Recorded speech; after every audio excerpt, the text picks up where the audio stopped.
everyone, welcome back to my channel. So Merry Christmas to everyone. आज के 25th of December এই হাত দিয়ে দিয়ে আগে তো চলো আমরা সবাই রেডি হয়ে গিয়েছি।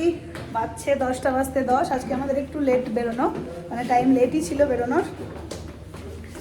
বেরিয়ে তোমাদেরকে সাজ দেখাচ্ছি কীরকম কী রেডি হয়েছি। বাকি গাড়ি টাড়ি সব চলে এসেছে, সেজে তো নিয়েছে। এই দেখো আমাদের হোটেলে ক্রিসমাস ট্রি। এবার অল সেট টু ঘুরতে যাওয়া। টাটা। অ্যাড্রেসটা দেখিয়ে দিই কেমন লাগছে। তো আজকে এটা হচ্ছে আউটফিট। চলো সব ব্যাগে ভরে নিয়েছি, সোয়েটার জ্যাকেট যা খুঁজছি কিছু, খুব ঠান্ডাই আছে। তো এটুকু হচ্ছে চারদিকে ভিউ। আর এইসব লোকজনরা কি সেজেছে সেটাও দেখিয়ে দিচ্ছি।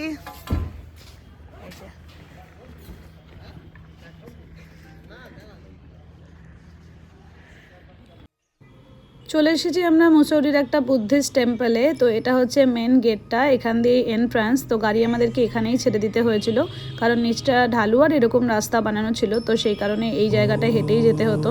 তো রাস্তাটা ভীষণই সুন্দরভাবে বানানো আছে, চারপাশটা তো খুবই সুন্দর। আর মানে আবহাওয়া ওয়েদারও খুব ভালো ছিল, মানে একদম ঠান্ডা আর কি, ভালো ঠান্ডা ছিল আর কি। তার সাথে সাথে এই যে এটার ভেতরে ঢুকে যে এত সুন্দর একটা মানে ভিউ আর কি অপেক্ষা করে আছে, ভিউ পয়েন্টের জন্যই এই টেম্পলটা আরও বেশি আর কি, বুদ্ধিস্ট টেম্পলটা আর কি প্রসিদ্ধ। তো চলো ভেতরে ঢোকা যাক আর দেখা যাক সুন্দর দৃশ্য।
বুদ্ধিস্ট টেম্পল ঘুরে দেখার পর এখন আমরা চলে এসেছি মুসৌরির অটল উদ্যানে। এটা একটা ম্যানমেড পার্ক। এখানে ভেতরে বিভিন্ন আর কি ঝর্ণা, গাছপালা সুন্দরভাবে সাজিয়ে গুজিয়ে পার্ক হিসেবেই রাখা হয়েছে আর কি। তো চলো এর ভেতরটাকেও এক্সপ্লোর করা যাক। আর এর ভেতরে গিয়ে আমরা ছোট ছোট মানে অল্প অল্প স্নোফলও দেখতে পেয়েছিলাম, তার সাথে সাথে সুন্দর ঝর্ণাও ছিল। আর এখানে ফটো তোলা বা ফটোশ্যুটের জন্য আর কি জায়গাটা খুবই ভালো। মানুষজন ভেতরে যাচ্ছে, সেভাবে সেরকম কিছু না থাকলেও মানে ঘুরে দেখার জন্য খুব সুন্দর আর কি পার্কটা। অবশ্যই একবার মুসৌরি গেলে এই জায়গাটাও ঘুরে দেখো। তার সাথে সাথে এখানে মানে বিভিন্ন রকমের এই যে ফলসগুলো, ঝর্ণাগুলো বানানো আছে। আর এটা তো সব থেকে সুন্দর ছিল, যদিও এগুলো সমস্তটাই ম্যানমেড, তার সাথে সাথে ন্যাচারাল তো কিছু ব্যাপার অবশ্যই আছে। দেখতে খুব সুন্দরই লাগছিল, ফটো তোলার জন্য এগুলো আইডিয়াল প্লেস বলতে পারি। আমরা প্রথম বরফ দেখতে পেয়েছি এখানে। এই যে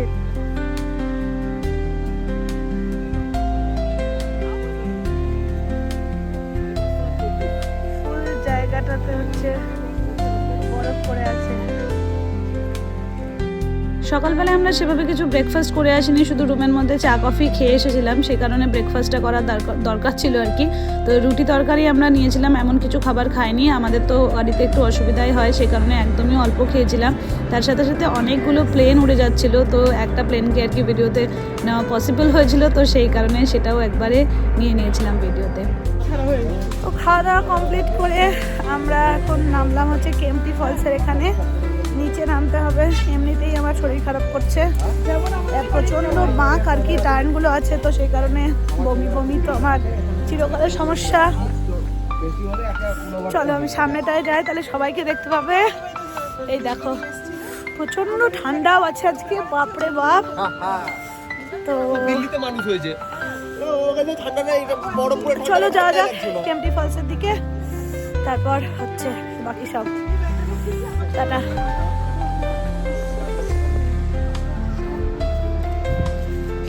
চলে এসেছি আমরা কেম্পটি ফলসের রোপওয়ের টিকিট কাউন্টারের সামনে। 250 করে পার পার্সনের প্রাইস ছিল টিকিট রোপওয়ের। তো চলো নিচে গিয়ে দেখতে পাবো আমরা কেম্পটি ফলস। তার আগে আমাদেরকে অপেক্ষা করতে হবে এই জায়গাটাতে, যেখান দিয়ে রোপওয়ে করে আমরা নিচে যাব। ওয়েটিং জোনে ছোটোখাটো মার্কেটও ছিল, যেখানে মানুষ ঘুরে কিছু দেখতে পারে, কারণ অনেকক্ষণ অপেক্ষা করতে হয়। সেই কারণে সেখানেও কিন্তু জিনিসপত্রের দাম অনেক বেশি ছিল, সেই কারণে খুব বেশি কেনাকাটা আমরা কিছু করিনি। তো আমাদের রোপওয়ে জার্নি স্টার্ট হয়ে গিয়েছে। তো রোপওয়ে করে আগেও একটা জায়গায় আমরা নেমেছিলাম, তো ভালোই লাগছিল রোপওয়ে করে যেতে আর কি। চলো নিচে গিয়ে আমরা দেখবো কেম্পটি ফলসের সৌন্দর্য।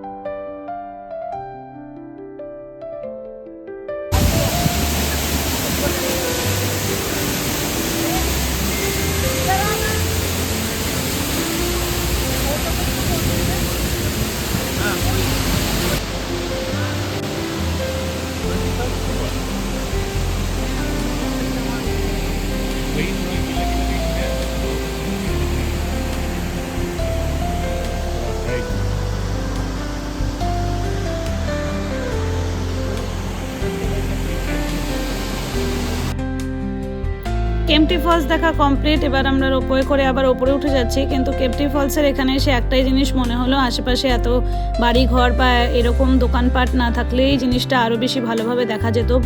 প্রাকৃতিক সৌন্দর্য তো আছেই, সেটা তো কোনো সময়তেই কম হয় না, কিন্তু আশেপাশে এত বাড়িঘর জিনিসপত্র থাকলে সৌন্দর্যটা কিছুটা হলেও কম হয়ে যায় আর কি। এই জায়গাটায় এসে এটাই আমার মনে হলো, তো সেই কারণেই এই কথাটা শেয়ার করলাম। কারণ কিছু কিছু জায়গা এতটাই বেশি বাণিজ্যিক হয়ে গেছে, তো জায়গাগুলোর প্রাকৃতিক সৌন্দর্যগুলো আস্তে আস্তে প্রায় নষ্টই হয়ে যাচ্ছে।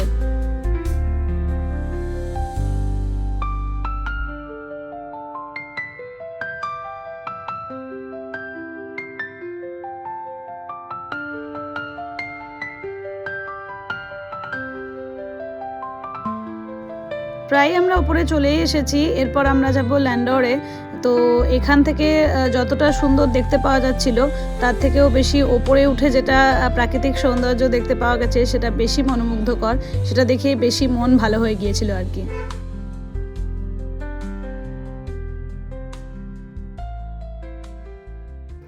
চলে এসেছি আমরা ল্যান্ডরে। অনেকক্ষণ আগেই আমাদের গাড়ি নামিয়ে দিয়েছে, মানে বেশিটা রাস্তা ওপরে অবধি গাড়ি আসে না, তো অনেকটা দূরেই আমাদেরকে নামিয়ে দিয়েছিল। পুরো রাস্তাটাই হেঁটে আসতে হচ্ছিল।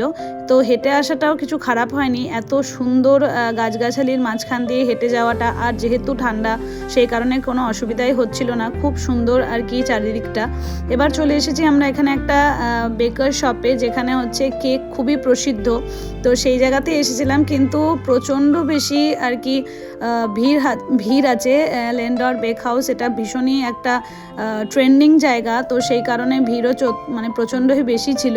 তো লাইন দিতে হয়েছিল, তাও আমরা ভাবছিলাম যে কিছু না নিয়েই চলে যাব, কারণ এতক্ষণ দাঁড়িয়ে থেকে তো কোনো কিছু অর্ডার দিয়ে নেওয়া পসিবল নয়। তো যাই হোক, আমি আর টিঙ্কু মিলে একটু কথা বলে ব্যবস্থা করেছিলাম টিকিটের। তো অনেকটা দাঁড়িয়ে থাকতে হয়েছিল, আধ ঘন্টা 40 মিনিট মতো আমাদের দাঁড়িয়ে থাকতে হয়েছিল। কিন্তু এত দূর এসেছি আর এর ভেতরে কি আছে না দেখেই চলে যাব, এই জায়গাটার জন্যই আমরা বেসিক্যালি এখানটায় এসেছিলাম। তো ভাবলাম যে চলো ভেতরে গিয়ে অবশ্যই দেখতে হবে যে কি আছে, আর মানে কিছু তো খেয়ে দেখতেই হবে আর কি। তো এত সুন্দর সুন্দর খাবার দাবার, মানে একটু কস্টলি ছিল ঠিকই, কিন্তু আমরা আমাদের মতন জিনিস নিয়েছিলাম, আর বাইরে গিয়ে সকলে মিলে আর কি ভাগবাটোয়ারা করে খেয়েওছিলাম। অপূর্ব সুন্দর খেতে। অবশ্যই ল্যান্ডরের এই যে বেক হাউসটা আছে, তোমরা যদি কেউ যাও মুসৌরিতে, অবশ্যই তোমরা যাবে। মোটামুটি আমাদের এখানে ল্যান্ডরে এসেছিলাম আমরা ওই বেকার্স হাউসেই যাওয়ার জন্যে, যেটা খুবই ভালো লাগলো। ডোনাটটা অতটা ভালো লাগেনি, কিন্তু তিরামিসুটা হারবো কি বলে ওটাকে, ল্যান্ডরস চকলেট কেক দারুণ। তার সাথে সাথে আমরা অল্প একটু কুকিজ নিয়েছি আর চকলেট ক্রোজেন নিয়েছি, কিন্তু সেটা কালকে আর কিছুটা বাড়িতে নিয়ে যাওয়ার জন্যে। চলো সেটা ঘরে গিয়ে দেখাবো। এখন আমাদের নামতে হবে নিচের দিকে। খুবই ঠান্ডা, খুবই শিরশিরে ঠান্ডা, আর চারপাশটা তো বিউটিফুল। চলো যাওয়া যাক নিচে, তারপর দেখা হচ্ছে আমার পরে।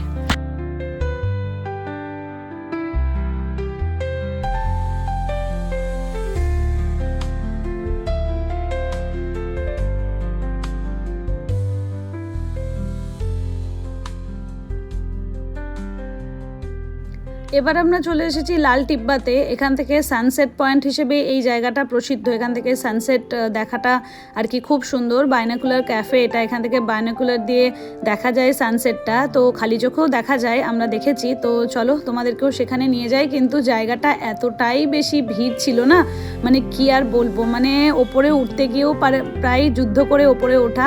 প্রচুর মানুষজন আর কি সেখানে উপস্থিত। একেই একটা ছুটির সময়, তার সাথে সাথে ডিসেম্বরের একদমই পিক টাইমে আমরা গিয়েছি, তো সেই কারণে ভিড়টাও আমরা অনেক বেশি পেয়েছি। এই যে সেই সানসেট পয়েন্ট, আর এইখান থেকেই সমস্ত লোকেরা, মানে এখানে আমি জুম করে দেখাচ্ছিলাম এখানে যে কত লোক দাঁড়িয়ে আছে। আমি তো চেয়ারের ওপর উঠে এই ভিডিওটা শ্যুট করেছি আর কি, মানে এতটাই আর কি দেখতে খুবই সুন্দর লাগছিল, কিন্তু এত বেশি ভিড় ছিল।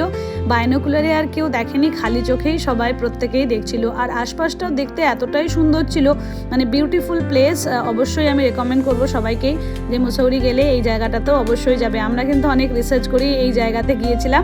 তার সাথে সাথে খাবার দাবারও খুব সুন্দর ছিল। এই দেখো মানুষজনের অবস্থাটাও আমি একটুখানি ক্যাপচার করেছি, মানে ওয়েটাররা নামতে পারছিল না নিচে, যে কিভাবে নিচে যাবে। তো আমরা ওখানে অনেক কিছু খাবারও নিয়েছিলাম, পাস্তা, পিৎজা, প্রত্যেকটা খাবারই খেতে কিন্তু খুব সুন্দর ছিল।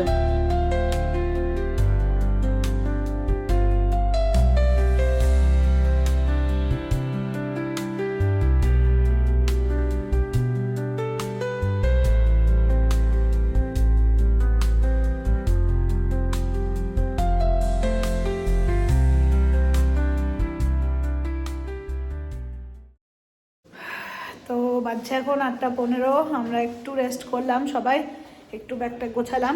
আমার মোটামুটি গোছানো কমপ্লিট, কালকে জিনিসপত্র বের করে নিয়েছি। এখন আমরা যাচ্ছি ডিনার করতে। আজকে 25 ডিসেম্বর। তো সবাই মিলে একটু সবাই ভাবলাম যে বাইরে খাই, আর স্ট্রিট ফুড বেশি ভালো লাগছে খেতে। হোটেলের খাবার অতটাও ভালো লাগেনি, মোটামুটি ছিল, তাই মাঝে খুব বলবো না, কিন্তু মোটামুটি ছিল। তো চলো 25 রাতটা একটু ডিনার করে আসি মল রোড থেকে। বাকি যা হচ্ছে তোমাদের সাথে অবশ্যই শেয়ার করবো। গ্লাভস নিয়েছি আমি। চলো টাটা, দেখা হচ্ছে আবার পরে। চলে এসেছি আমরা মল রোডে। দেখতেই পাচ্ছ খুবই সুন্দর করে মানে ক্রিসমাসের ইয়েতে সাজিয়েছে খুব সুন্দর করে। এটা হচ্ছে পুলিশ চৌকি, এটাও এত সুন্দর লাগছিল দেখতে, তো সেটাও একটু ভিডিওতে নিয়ে নিলাম। তার সাথে সাথে আশপাশটাও খুব সুন্দরভাবে সাজানো। তার সাথে সাথে স্ট্রিট ফুডগুলোর তো কোনো জবাবই নেই, খুবই সুন্দর আর কি। খাওয়া দাওয়া সমস্ত কিছু মিলিয়েই জায়গাটা খুব সুন্দর। এটাকে শপিং এরিয়াও বলা যেতে পারে, কিন্তু অতিরিক্ত এক্সপেন্সিভ জায়গা। তো এখানে আর কি কোনো কিছুই আমরা শপিং করিনি। অ্যাকচুয়ালি এরকম জিনিস অন্য জায়গাতেও পাওয়া যাচ্ছিল, এতটা কস্টলি নয়। তো সেই কারণেই আমরা এখান থেকে সেভাবে কোনো কিছুই আর কি, বিভিন্ন ব্র্যান্ড, ইন্টারন্যাশনাল ব্র্যান্ড সব কিছু এখানে ছিল, কিন্তু শপিং করার মতন কোনো কিছুই ছিল না। হ্যাঁ, স্ট্রিট ফুডগুলো খুব সুন্দর খেতে, প্রত্যেকটা জিনিসই প্রায় অনেক কিছুই আমরা ট্রাই করেছি, যেগুলো খেতে কিন্তু খুব ভালো ছিল। কিন্তু কিছু কিছু জামা কাপড়ের দোকানে ঢুকে আমরা দেখছিলাম, জিনিসগুলো দেখতে তো খুবই সুন্দর লাগছিল, কিন্তু প্রাইস একবারে আকাশ ছোঁয়া। তো সেইগুলোতে নেওয়ার কোনো ব্যাপারই নেই। একটা মাই শপ এই মল রোডের ভেতরেই, বাইরে থেকে দেখিয়ে দেবো, বাইরে থেকে তখন আমি দেখাতে পারিনি, দেখিয়ে দিচ্ছি যে বেরোনোর সময় যে কোথায় খাবার অর্ডার হয়েছে। খাবারও শুধু এখন পেঁয়াজ আর সসই দিয়ে গেছে। আমরা স্টার্টারে কাবাব অর্ডার করেছি, কাবাব বলেছি, হ্যাঁ কাবাব অর্ডার করেছি। তো সেই কারণে চলো খাবার আসুক, তারপরে খাবো। খাবারগুলো প্রত্যেকটাই খুব ভালো ছিল। খাওয়া দাওয়া আমাদের কমপ্লিট করে আমরা চলে গিয়েছিলাম হোটেলে। এরপরে আর কোনো ভিডিও শ্যুট করতে পারিনি। অ্যাকচুয়ালি আজকে ডেটা খুবই হেকটিক ছিল, তো সেই কারণে টায়ার্ডও হয়ে গিয়েছিলাম খুব। তো সেই কারণে হোটেলে গিয়ে একদম ঘুমিয়েই পড়েছিলাম, তো আর কোনো কিছু শ্যুট করিনি সেই কারণে। তো চলো ভিডিওটাকে আজকে এখানেই শেষ করছি। ভিডিও কেমন লাগছে অবশ্যই তোমরা কমেন্ট করে জানিও। এই যে মাই শপ, এই রেস্টুরেন্টটাতেই আমরা গিয়েছিলাম। তো চলো তোমরা কোথা থেকে ভিডিও দেখছো অবশ্যই তোমরা কমেন্ট করিয়ে জানিও। আর ভিডিও যদি ভালো লাগে তাহলে একটা লাইক করে দিও। Bye bye.